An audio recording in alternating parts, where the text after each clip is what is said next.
Hello, and welcome to Sobercast, where we provide AA speaker meetings and workshops in podcast format. We're an ad-free podcast, and if you enjoy listening, please help us be self-supporting by visiting Sobercast.com, look for the donate link, and drop $1 or $2 into our virtual basket. We hope you enjoy the podcast. Have a great day. I was in this town in 1980, and I've got to tell you a little bit. My name is Earl M, I'm an alcoholic. I was in this town, and tell you a little bit about my background. I have to tell you how I met Mickey. And I am a gynecologist, and I'm also a psychiatrist. I have both specialties. But also in the course of my medical works, I was the gynecologist on the Kinsey books. Do you remember the Kinsey books on sex? So I've been in sex education and sex counseling, in addition to the operating room and the counseling room and all this stuff, for many years. The second author of the Kinsey books is a man named Pomeroy. I've known him for 40 years. And Mickey was in school where Pomeroy having left the Kinsey Institute in Indiana, had come out here and was the academic dean where Mickey was studying for her Ph.D. And Mickey went to Wardell and said, Wardell, I need somebody who is knowledgeable in both the sex field and the alcohol field, and I don't know of anyone. He said, neither do I. And then he said, yes, I do. I have a man in mind, and he's up right now in Seattle. She said, do you suppose that we could write to him and get him down here and write to him, ask him if he'd be on my committee for my Ph.D.? And he said, well, he'll be here tomorrow. Wardell had contacted me to come down to be the medical director of the institute where Mickey was studying. So I arrived the next day and met Wardell, and we went in the big room. We have some hot tubs, and we undressed and got into the hot tub, and we were talking about old times. And so Wardell said, there's a student here I want you to meet.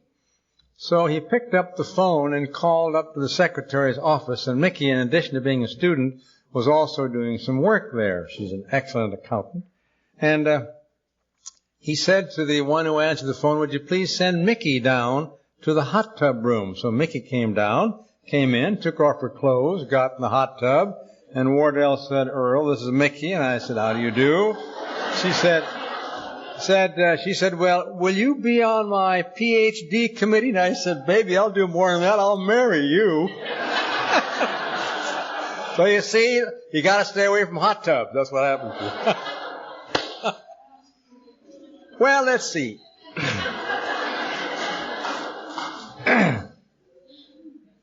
Let me tell you a little bit about my drinking history. I'm not going to tell you all of it because, first of all, it's none of your business. And the second place, it wouldn't do us any good. My drinking story was fundamentally like yours. But I'll tell you a little bit about the first day of my drinking and about the last day of my drinking, and fill you in a little bit in between. The first drink I ever had was in 1926. I was 15 years of age. I lived in San Francisco. My mother and father were both alcoholics. My father was a rather consistent drinker, not drunk all the time. My mother was a periodic. She got drunk, maybe twice a year for 2 or 3 days. When she got drunk, hugged the wall, she was coming through. And so I came by my own alcoholism rather justifiably. We now know in the medical profession that it's widely accepted now that alcoholism is a genetic inherited susceptibility. Now, not everyone in a family of alcoholics becomes alcoholic. I have a brother. He's 18 months younger than I, who is not an alcoholic.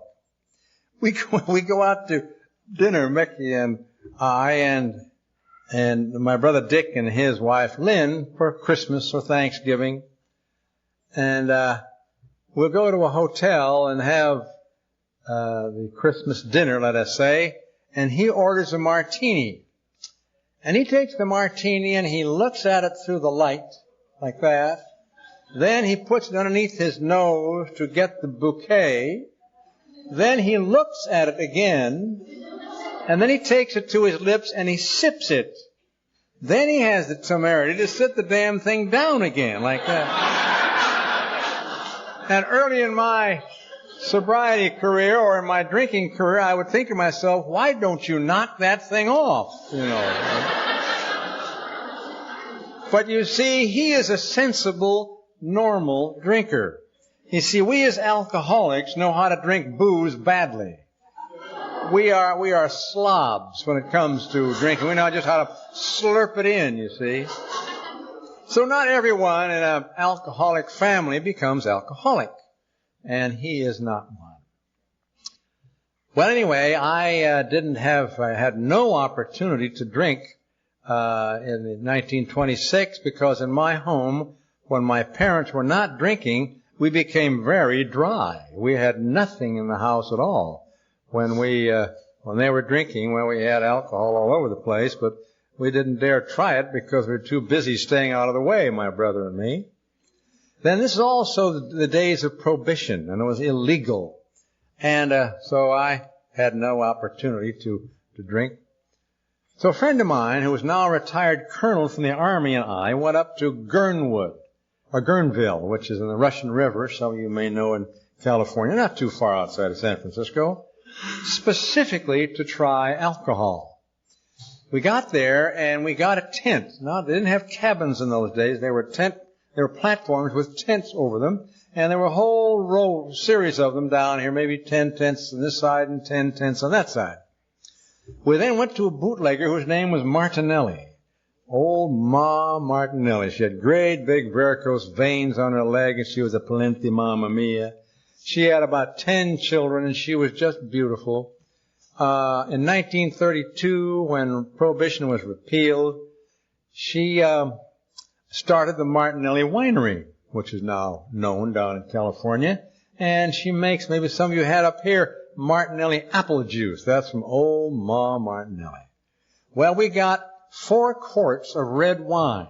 Why that number, I have no idea. We went back to our tents, and my friend Art sat on his little cot, and I sat on mine, and we unplugged our quarts of wine. And I took a gulp of wine, and this was something. I had never had such a sensation before, so rather promptly, I drank my quart of wine. Then I looked up, and here was Art staring straight out in space like that. And he had drunk his quart down a little bit more than halfway. Well, I was frightened. I didn't know what had happened to him, you know. So I said, Art, and this jostled the air enough so that he finally fell over on a bed like that. And I thought he had died. I didn't know what had happened to him, so I went over and I shook him, and I could tell he was drunk. I'd seen my father drunk, you know, and I could see. So wearily, I put his feet up on his cot, covered him with a blanket, and then I didn't know what to do. I went out to the tent. I remember went outside the tent and walked up and down between the rows of tents. And I recall, I was a little bit gassed by this time. I recall looking up at the sky, and it was a beautiful starlit night, just gorgeous. Now, why I remember that, I have no idea. At any rate, I came back in the tent, and I sat down on my cot, and I didn't know what to do. Suddenly, my eyes fell on his unfinished quart of wine and the other 2. Well, I went over and took his unfinished quart of wine and rather promptly drank it down. Then I noticed the other 2 quarts of wine, and I unplugged both of them, and slowly I drank the other 2 quarts of wine. Now that's 3.5 quarts almost of wine for a youngster of 15. It's a wonder I didn't die. Well, I passed out, and I awakened the next morning on my bed with my clothes on, with vomit all over me. I just felt terrible, and I had a terrible hangover, and I felt exceedingly guilty, and I didn't know what to do. But one thing I never liked wine much after that. Wine. From the first time I drank, you see, of the vast majority, not all, but the vast majority of alcoholics are born with a high tolerance to all drugs. All addictions, by the way, are the same. I don't care whether it's heroin or morphine or whether it's cocaine or whether it's marijuana or whether it's amphetamines. I got addicted to amphetamines too. I'll tell you about it in a minute. Or booze. They're all the same addiction. The receptor sites are the same in the brain. And it's something that only a few of us, not in this audience, few in the world, have the genetic makeup to develop the disease of alcoholism. We have that. We are not responsible for our disease. We are not responsible for it at all. But we are very responsible for our recovery. Very responsible. Like the diabetic. The diabetic is not responsible for his or her disease. But he or she is very responsible for his or her recovery. We're in the same boat.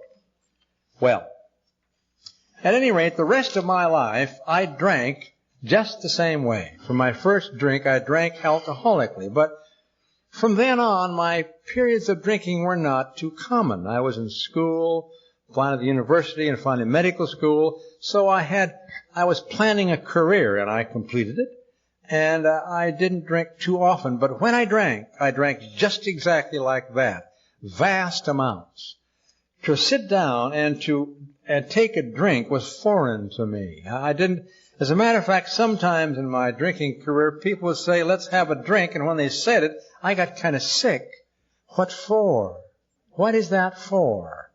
You know, but if I had the anticipation of an endless time period of drinking, let's go, baby, let's go. That's the way I was. In 1938 or 9, it happened. The drug companies were putting out little boxes of 6 or 7 bits of medicine inside of them. There was Seconal, Nembutal. There was no thought about addiction in those days. Seconal, Tuinal, Nembutal, amphetamines, and so forth. I discovered amphetamines. And I took amphetamines and went right up in the sky and drank more. And Bill and I became very close friends. And he drank to dream greater dreams, and I drank and used amphetamines to dream greater dreams. It was just magnificent to me at first. Well, as the time went by, it got to be a ridiculous story. And let me skip to the last day of my drinking. I must say that I never drank in my office. I never endangered a patient. I never drank, and I was never in the hospital drunk. I went in the hospital 3 or 4 times or 5 when I was a little drunk to get something from my surgical locker, but I had no patients that I had to take care of, so I didn't endanger anyone's life. Had I continued on drinking, that would have occurred, but it didn't. Well, on the last day of my drinking, I went to a place known as Sam's Restaurant in Tiburon, California, which is just across the bay from San Francisco, and it was the 15th of June in 1953, so I've been sober just a few days, over 33 years. And I went to Sam's Restaurant, and I ordered a Waring blender full of vodka fizzes and 3 double vodka martinis. I can just see them on the bar. Now, I like sweet drinks as well as straight drinks. I love the taste of straight vodka or bourbon. I'd get it on my fingers and I lick my fingers. I liked it. I also like sweet drinks. As a matter of fact, when I drank, I didn't eat, but I did eat one thing, and that was candy. Now, that kind of makes most alcoholics sick, but it didn't make me sick. That's what I did. But I was sort of ashamed of that for some years until I read the book John Barleycorn by Jack London. Now, Jack London didn't coin the phrase John Barleycorn, but he popularized it. And he, as you may know, died an alcoholic. And I read in that book that Jack London ate candy when he drank, and I thought it was good enough for Jack, it's good enough for me. Well, on this, the 15th day of June, 1953, I wasn't completely blacked out on that day. I was kind of browned out. So I'll tell you a few of the events. But before I do, I must tell you that it never occurred to me that I was alcoholic, that I was a drunk, that I was in trouble with booze, that I went on the wagon many times, that I couldn't stay on it. I remember one time I went in the wagon on Sunday night, and I stayed on the wagon until Friday. I came home Friday night. I poured a big, these big glasses they used to make Manhattans in, and I poured vodka in it to the top and drank it down. And as I drank it, I said to myself, I thought you said you weren't going to drink again. I just couldn't stop. Well, at any rate, I'll tell you a few of the events that I do recall. I recall sometime in the early afternoon, I lived in Mill Valley, California at the time. I went up the hill to see a college fraternity brother of mine. He was a fraternity class, it wasn't a classmate, he was 2 years behind, so I didn't know him too well. You know how it is in college when you're 2 years ahead of someone, the age difference is great. The age difference does not make a difference at all. I went up to see him, his name was Harry. I went up to see Harry, and why I went there I have no idea. I was not seeking sobriety. I was not seeking Alcoholics Anonymous. I somehow went up to see him, and I did.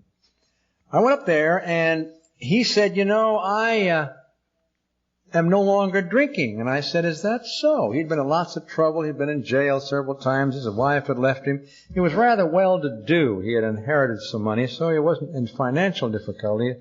He said, yes, I've joined Alcoholics Anonymous. Do you know about Alcoholics Anonymous? And I did, because I had read Jack Alexander's article in the Saturday Evening Post. How many here ever read that article? Jack Alexander. Yeah, most of you read it. I read it when it came out. It's now part of official AA literature, and I eventually knew Jack Alexander rather well. Anyway, I had read it, and in there it said that AA was founded by both a stockbroker named Bill and a doctor named Bob.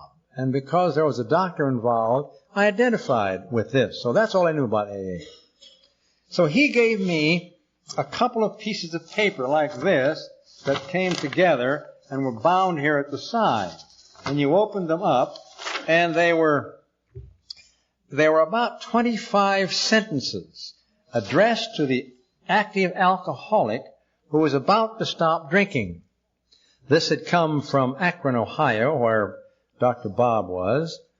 And the scene changes. I am now at home on my deck trying to read this pamphlet, but I'm so drunk I just couldn't make it out. So I asked my wife, my then wife, to read it to me, and she did. She read, "Don't give up drinking for anybody else except yourself." Then it said, I wasn't planning on giving up drinking. That's what it said. It said, "Don't consider yourself a martyr because you stopped drinking," implying you're in trouble. I wasn't planning on stopping drinking. Seriously, I wasn't. I somehow broke down and cried. Well, crying was par for the course in those days. I'd drive along and in my car and I'd hear Bing Crosby sing and I'd cry. Or I'd see a cloud in the sky and I'd cry. Or I wouldn't see a cloud and I'd cry. I'd look at my wife and daughter and cry. I'm sure they looked at me and cried too. Well, it was then about 5 or so in the afternoon, and I went up the side of the hill. We lived on the side of a mountain, about 15 or 16 steps up to a barbecue area where I could make the barbecue fire for the evening meal. And I recall sloshing up these stairs drunk. I got to the top stair, and I looked at my glass, and I had about, a finger left in the bottom. And I said to myself as I watched the glass, this will never do. If I'm going to make a fire up there, I should have a full drink. So I thought, what I should do is to turn around and go down back on the deck and into the kitchen, which was right off the deck, and make a full drink and take it up there, and I'll have it while I'm making the fire. So I did. I turned around on the stairs, and a perfectly remarkable thing happened to me, and I'll try to tell you about it. I can't really. It's so personal, and it's so unique, but I'll do the best I can. I turned around on the stairs, and I heard the words, "This is your last drink." Now, it wasn't quite accurate because I'd already had my last drink. I poured what was in the glass out. Then I had a reaction which was phenomenal.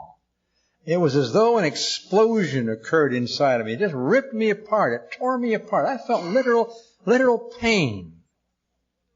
Well, suddenly I was as clear as I am right this instant. And then the thought occurred to me, oh, your trouble is that you are an alcoholic. And I reviewed quickly the shakes and sweats and all this that I'd had. You're a drunk. You're an alcoholic. That's your trouble. I had never thought of myself as an alcoholic before. At this instant, the craving to take a drink disappeared from me and has not returned once in a little over 33 years. Now, I want you to know something very unusual was afoot. Well, I lapsed back into drunkenness, and I awakened the next afternoon around 2 o'clock, and I wasn't even very much hungover, I remember. I went up to see my friend Harry, and I said, "Harry, I've got to go to that Alcoholics Anonymous of yours. Will you take me?" He said, "Sure, I will." So the next Monday, at that time in Marin County, we only had 3 meetings.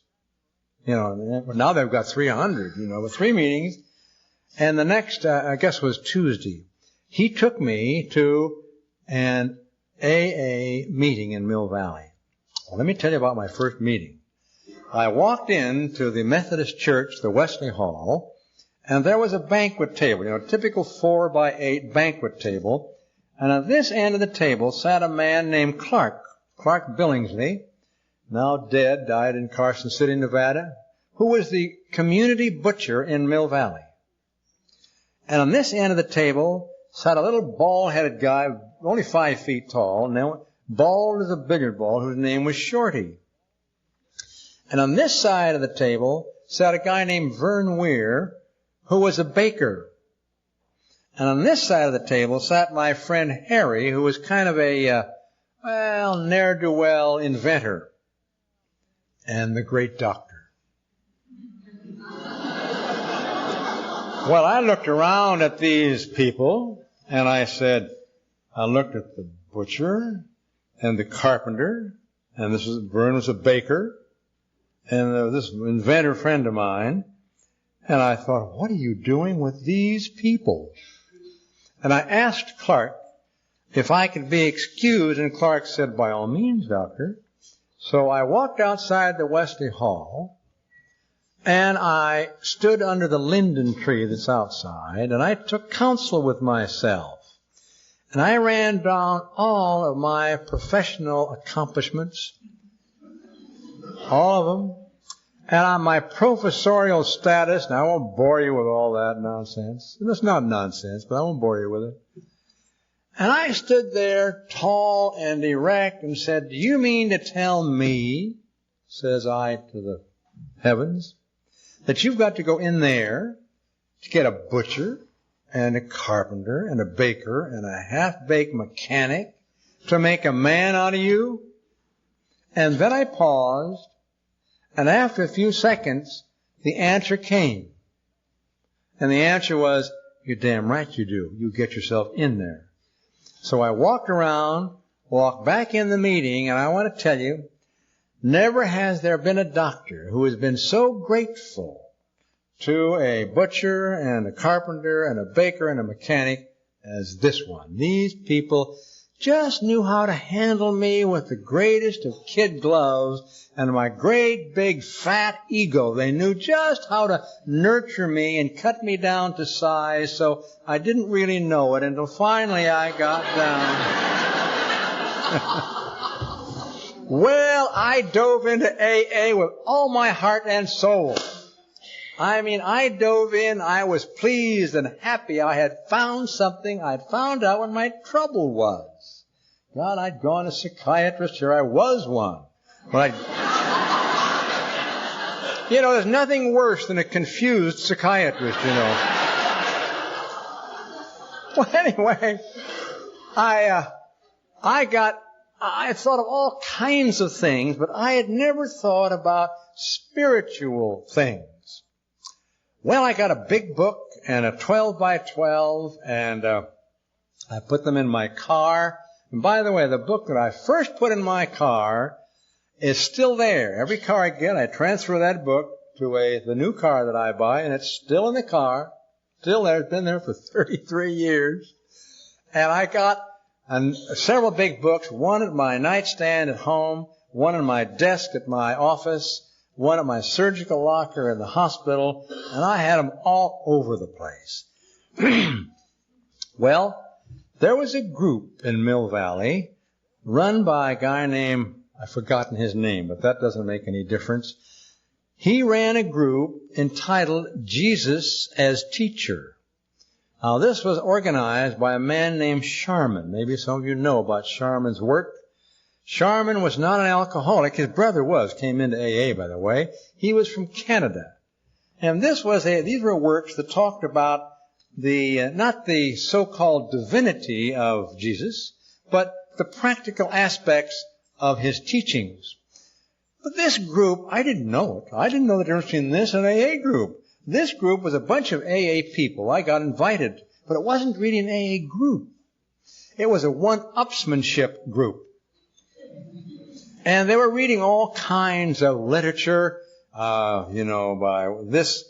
Kelly. Somebody come in and say, have you read what's on page 98 of Kelly's book? And we said, oh my God, no, we haven't. We go home and read it. Then we would come back and say, have you read page 103 of such and such a book? And they'd have to run home and read it. And the way this got. So we played one-upsmanship. I thought this is what you're supposed to do. I'd done this my whole life anyway. And I'd back and forth until about 4 months went by. And I floated up and up and up, and I was very active in AA, and in this group, and I floated up, and I was way up here in the sky, and I felt just awful. I went to my friend Clark, the butcher, and I said, Clark, there's something wrong with me. I said, I don't know what it is. I might just as well be drunk as be like I am. Well, Clark was a very gentle guy. He looked at me in a very bemused way, and he said, Earl, let me get you a cup of coffee. And by this time, I'd gotten so I hung on every word that Clark said, Shorty and Vern Weir, too. My friend, by the way, that took me to AA, later went back to drinking and died, so he wasn't in the picture now, unhappily. Clark got me a cup of coffee and donuts, and took me way to the back of the Wesley Hall, and he sat down, his legs crossed, and looked way off in the distance, and my eyes were on him every second like a child. Finally, he spoke in his very quiet way, and he said, Earl, I'm very proud of you, all of us are. He said, you've been around here for 4 months, and he said, I don't blame you for feeling badly. He said, we have an organization in Mill Valley. It's known as Alcoholics Anonymous. Why don't you join it? I said, Clark, what do you mean, why don't I join it? I've been around here for 4 months doing. He said, I know you have. But he said, this other meeting you go to, which is perfectly all right, has kind of got you on the uppers. And he said, AA might be able to help you in some way. And I didn't quite understand that. He said, have you read the big book? And I said, yes, I've read it 3 times. He said, you don't learn very well, do you? And I said, well, maybe I don't. I said, Clark, what would you do if you were in my shoes? Well, he said, I don't know what to say to you, Earl, but if I were in your shoes, I would go home and get a hold of the big book and open it to page 70. Now, in those days, we didn't talk about reading how it works. We talked about reading page 70 and thereon until we didn't even say the A, B, and C at the end of that, chapter 5 that was read tonight. We didn't even say that. Now we do. I'd open it to page 70. I think it's now page 58 or something. And I'd read it. And I went home and I sat down in my living room and opened the big book to page 70, and here is what I read. Rarely have we seen a person fail who has thoroughly followed our path. Now, incidentally, when other editions of the big book came out, people were on bill to change the word rarely to never. Never have we seen a person fail who has thoroughly followed our path. They wanted to change it to never. And he said, no, I'm not going to do it. He said, he was a very wise man. And he said, there might be some human being that would come along that could do that, So he said, forget this never stuff. Rarely have we seen a person fail who has thoroughly followed our path. Those who do not recover are people who cannot or will not completely give themselves to this simple program. Usually men and women who are constitutionally incapable of being honest with themselves. There are such unfortunates. They're not at fault. They seem to have been born that way. They are naturally incapable of grasping and developing a manner of living which demands rigorous honesty. Their chances are less than average. There are those, too, who suffer from grave emotional and mental disorders, but many of them do recover if they have the capacity to be honest. And then it rang through my head, thoroughly follow our path. Complete honesty rang through my thick skull. I read on. Our stories reveal what we used to be like, what happened, and what we are like now. If you have decided that you want what we have, and are willing to go to any lengths to get it, then you are ready to take certain steps. At some of these we balked. We thought we could find an easier, softer way, but we could not. With all the earnestness at our command, we beg of you to be fearless and thorough from the very start. Some of us tried to hold on to our old ideas, and the result was nil. Until we let go, absolutely. Remember, we deal with alcohol.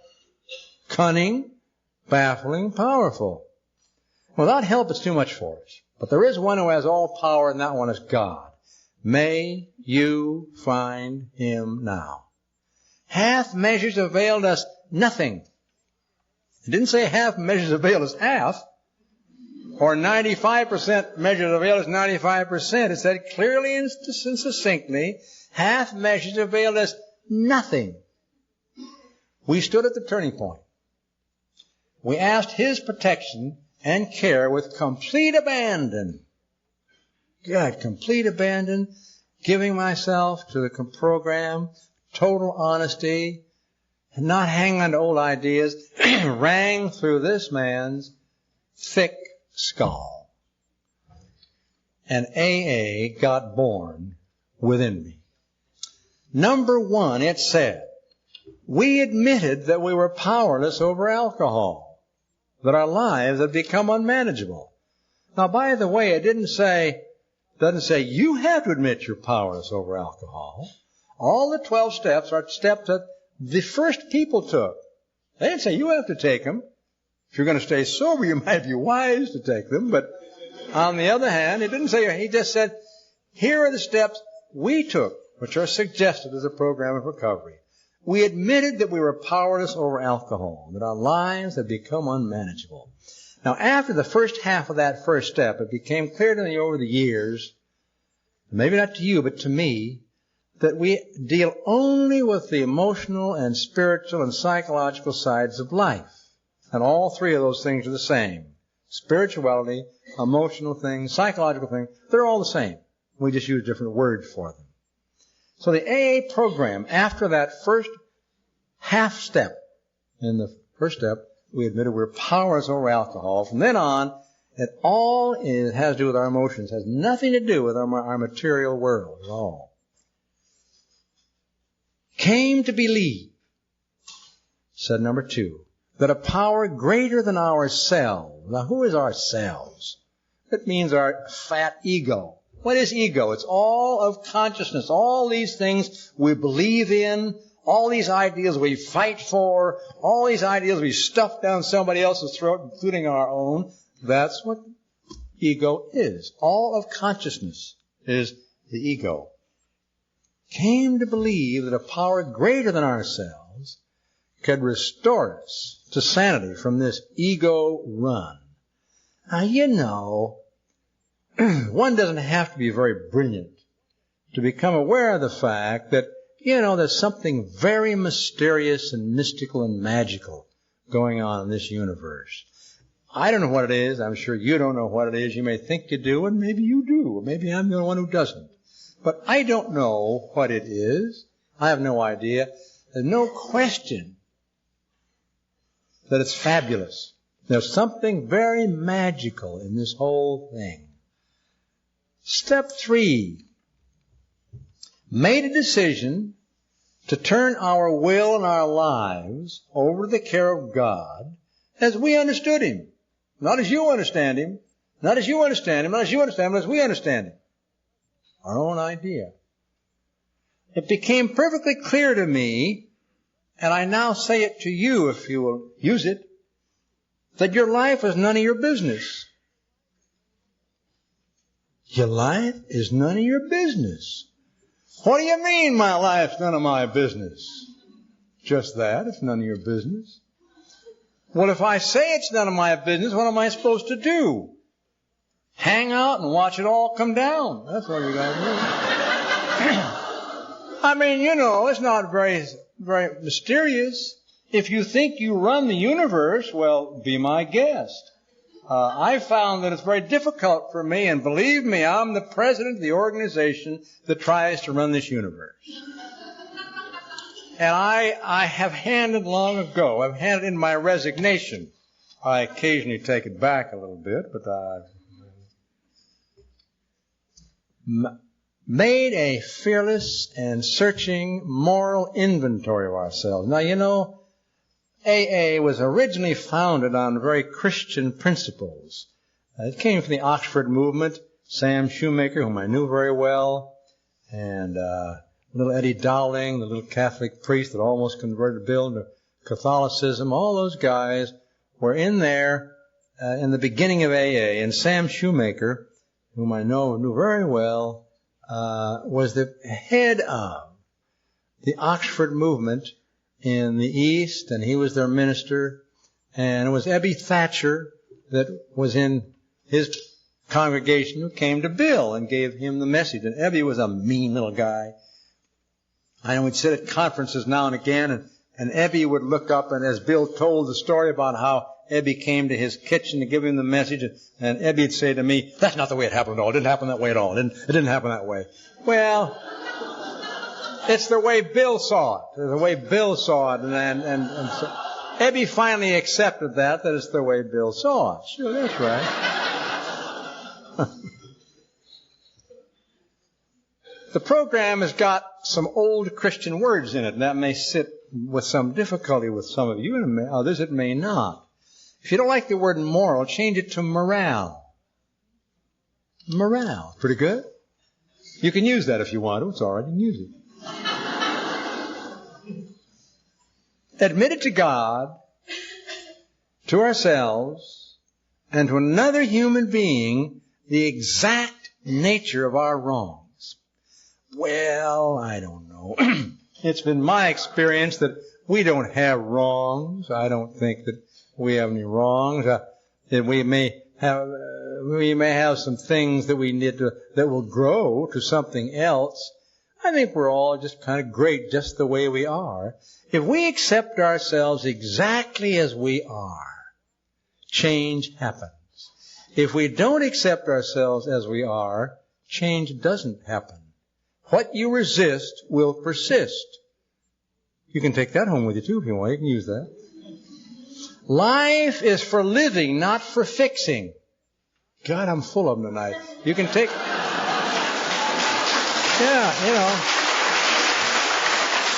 you can take it home with you if you want to. So you go to somebody, and it's necessary for all of us, sometime or other, at the appropriate time. And I'm going to kind of overstate now, but my experience has shown me that we need to strip ourselves, psychologically speaking, totally naked in front of someone. I strip myself physically naked as well as psychologically naked in front of Mickey. We tell one another everything, No secrets. What's with secrets? Who are you keeping the secrets from? Just yourself, that's all. So we need to tell all the little things that we think are wrong.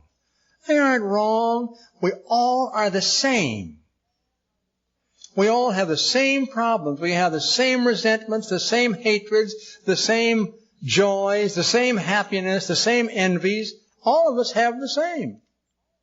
We all think, my God, I guess I'm the only one who felt this way and who feels so terrible. And you know what? Everyone in the same room is doing the same thing. I guess I'm so terrible. It's like at a discussion meeting. You ever notice when they start, they're going to call on everyone, and you think, oh my God, they're going to call on me, and you sit there not listening to anybody, but trying to figure out something that'll just knock them dead. It'll be so clever. And finally come to you, and you say something that'll knock them dead because it's so clever, and it's not connected with what the group's talking about. They think you're a nut. They think you're screwy,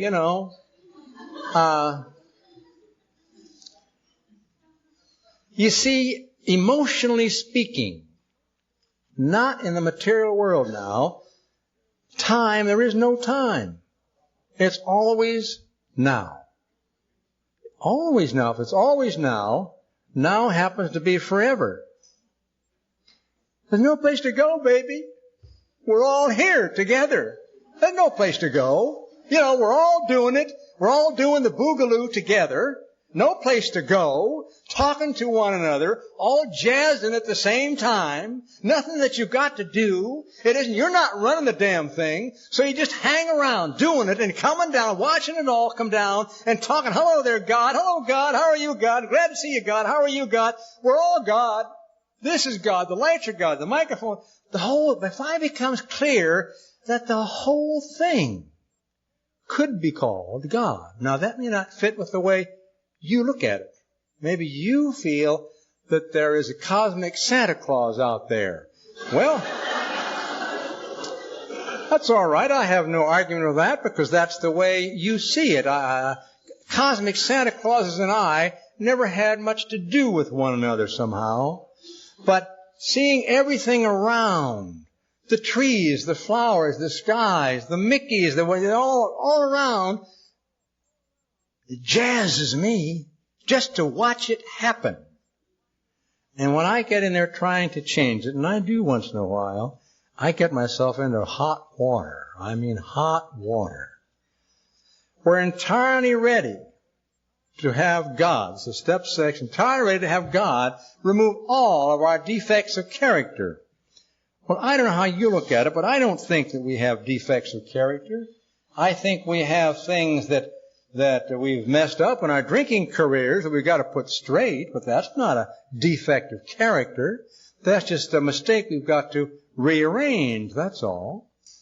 7, humbly asked him to remove our shortcomings. Well, I'm not sure we have any shortcomings. I think we've got some stuff to learn. But, humbly asked him, how could you possibly live without realizing that there's some that I could possibly be? We live up in the mountain. I sometimes go out on one of the decks. We have several of them. We got to go out and look at the stars, and Mickey comes with him. We stand there, looking at the black night with the brilliant stars. And what you've got to say is, my God, isn't that something? Well, we go on to step 8, which has made a list of all persons we had harmed and became willing to make amends to them all. Now, as you know, it doesn't say you have to do it. It just says you become willing to make amends to them all. So make a list of them. And then when the appropriate time comes, maybe you will make amends. But you're just willing to do it. 9. Made direct amends to such people wherever possible, except when to do so might injure them or others. There's no reason to go up to your wife and say, by the way, I've got 95 sweethearts you don't know about that I'm having sex with. I mean, she'll look at you and belt you right in the mouth. I mean, what good does that do? It doesn't do any good at all. But when it will not hurt someone, make amends. Some of the greatest relief I have ever experienced is by making amends to someone. Now, I don't mean to grovel. I don't mean that by every action I have that I've got to go around apologizing for what I do. It's what I do. And some people just don't like what I do at all. Well, that's all right. That's their problem, not mine. So you've got to kind of be gentle with yourself. That's the way it goes. Continue to take personal inventory. Step 10. And when we were wrong, promptly admitted it. Now, what's that word wrong mean? This whole idea of right and wrong is a man-made concept. It's all in your head. There's nothing wrong that we do, except if looked at from this standpoint. If you do something that steps on someone's toes, that's not the thing to do to improve human relations. And that's really what we're up to. We're all here to get to know one another. That's what it's about. To get closer to one another. That's what it's about. We say all these steps and all read that big book together and we hold hands at the end. What's it all about? To get together, baby. To get together. And I'm not talking about to get together and go to bed. That's all right too if you want to. But I'm talking about to just get close to another human being. To realize, as Mickey put it, she was a grain of sand on the great beach of humanity. We're all a grain of sand together. So when you do something that steps on somebody's toes, then you quickly do something about it within yourself. Maybe to make amends or something. You don't drive yourself crazy about doing these things. And the 10th step isn't something you do at the end of the day. You do it all the time, every second. You're continually doing the 10th step and watching and observing and being aware of yourself, not wearing yourself down. Change only happens in the absence of effort. You can use that one too if you want to. Only happens, so knock off the effort. Watch it all change. If you observe and you accept how you are, change will take care of itself. If you don't, and you try to change the way you are, and we're all trying to do it all the time, and most of you disagree with me, trying to change yourself, you can do it for a short time, but eventually the same old thing rears its head right. Sought through prayer and meditation to improve our conscious contact with God as we understood Him, praying only for the knowledge of His will for us and the power to carry that out. I sometimes feel like a naughty-headed kid walking down the corridors of time with my hands in the hands of the universe saying, baby, you're really something. You're really something. Having had a spiritual awakening as a result of these steps, the previous 11, we tried to carry this message, the previous 11, to other alcoholics and to practice these principles in all of our affairs. Well, it pretty soon becomes perfectly apparent that there's nothing else to do in life except 12-step work. Now, either AA means what it says or it doesn't mean what it says. If it says we carry out these 11 steps in all of our affairs, that means whether you're talking to the groceryman, you're talking to the iceman, you're talking to your wife. That's strange you got iceman and wife together. But anyway, no matter who you're talking to, you're talking to the lady next door, the man next door, it's all 12-step work. You carry yourself to them because we're all alcoholics and non-alcoholics trying to get together, not stay apart. And we spend so much time saying, yes, come closer to me, and then we push like this and push people away.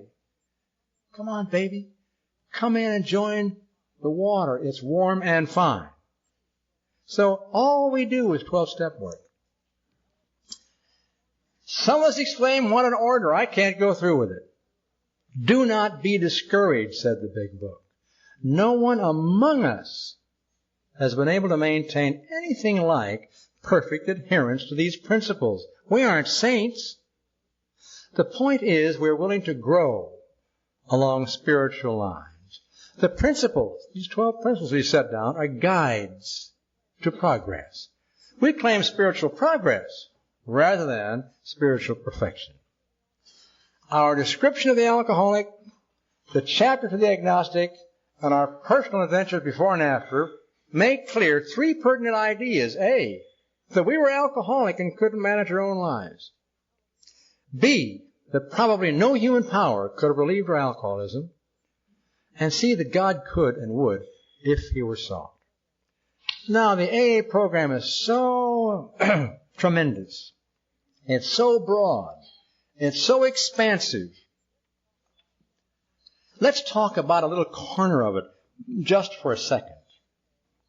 We hear in AA the word surrender, and it usually confuses all of us. Now, surrender what? Surrender our big fat ego, all these conscious concepts and ideals and demands and opinions that we have. That's what we surrender. How do you do that? Well, let me see if I can, see if we can understand together something about surrender. So I'm talking about surrender. Suppose I went to Jack M. right out here, who, by the way, I got a big kick out of this. I arrived in the airport with Mickey yesterday, and no one's out there to pick us up. They'd forgotten or something. I don't know what had happened. You know, and I said, I'm at home. I'm amongst the drunks. They forgot again. So I phoned Jack and Lori M. and I said, come out here, get your can out here and pick us up. And they came right out and picked us up. Suppose I went to Jack, and suppose he's much older than I am in the program, let us say.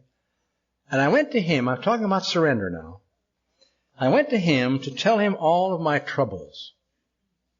And let's suppose that Jack, in his infinite wisdom, having had lots of experience, listened to me as he did to others with only one idea in mind. I'm still talking about surrender, by the way. And that is to understand what I'm trying to say. He isn't trying to criticize me. He isn't trying to pat me on the back. He isn't going to condemn me or condone me. He just simply wants to understand what I'm trying to say. Now, parenthetically, how often we listen to people and with eyes glued on them, pretending to listen, we say to ourselves, where in God's name did you get that cockeyed idea? And what's the matter with you? You're screwy, you know? Rather than accepting them, we say that. Jack doesn't do this. Remember, I'm talking about surrender. He listens only to understand. There's no goal to understand except to understand. He's not trying to get a seat in heaven. He's only trying to understand. Now, what happens to me when he does this remarkable thing? I say to myself, thank God for Jack. That's what I wanted my whole life, is to someone to hear me. Not to advise me with a bunch of junk. Not to pat me on the back. That's just as screwy as condemning someone. Not to condemn me, just to hear me out. And Jack does this. And it turns me on to tell him more. I'm still talking about surrender. Turn more. What happens to Jack? Jack says, here is another experience of the many I've had, that by listening, I see it turns Earl on. And as I listen, and I see he's turned on, by gosh, I get turned on. So he gets turned on. We're both turned on, and I tell him more things about myself in utter safety, and he listens with utter protection as well as safety, and we talk back and forth and listen back and forth to one another until finally we arrive at a point where all of our energy, our interest, our attention, and our devotion are at one point. And all those things are the same. Interest, energy, devotion, all those things are exactly the same thing. then words are no longer necessary. I look at Jack and he looks at me and we say, yeah, you understand. Yeah, you understand. Now I'm still talking about surrender, by the way. What happens is, at this point, there is no ego. It's disappeared. There is only listening and understanding. That's a way for surrender. How beautiful it would be if we spent our whole life listening and learning from those around us and the things around us. Listening and learning from everyone. Some people you listen and learn, you find out what not to do. Other people you listen and learn, you find that's just very good. And you listen and you learn what to do. That's when there is no ego. It's gone. You can't surrender it in the process of intensity, of passion, of interest, of devotion to another person or persons. It walks away. It fades. Humility gets born. You hear people say in an AA meeting, I'm not criticizing now at all, because I've said it myself. You say, gosh, I'm sure they ain't getting more humility these days. Well, you know, the guy who says that hasn't got any humility at all. There's no place for the word I and humility in the same sentence. Jack, you can use that one too if you want to. Jack has listened to me with utter devotion. That's when healing happens. It's at that point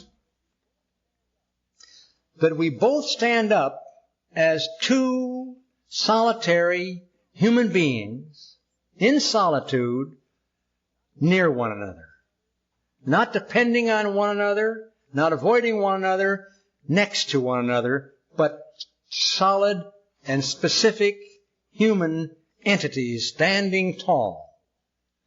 Now at this point of healing that we're talking about, that Bill Wilson still lives. That Dr. Bob Smith still lives. Sam Shoemaker, Eddie Dowling, Ebby Thatcher, bless his soul. All Florence Nightingale, if you will. Sister Ignacio, all live at this place of total devotion and understanding to another human being in which no ego is even possible. Not criticizing and not condemning. Now, what is this magnificent thing that comes as a result of healing? What is it that's right here at this minute, right this minute in this audience? Now listen for a second, and you'll notice and you'll hear the silence in the room.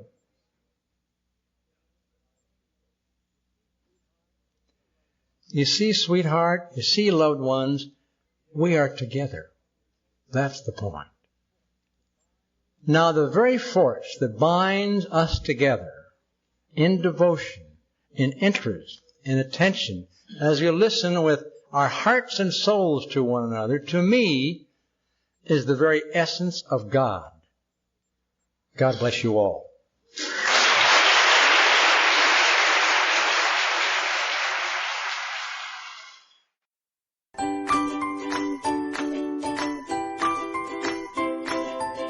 Thanks for listening. I hope you enjoyed the podcast. Sobercast is ad-free, and we'd like your help in order to keep it that way. So if you'd like to help us be self-supporting by pledging $1 or $2 a month, visit Sobercast.com and look for the donate links. Thank you very much.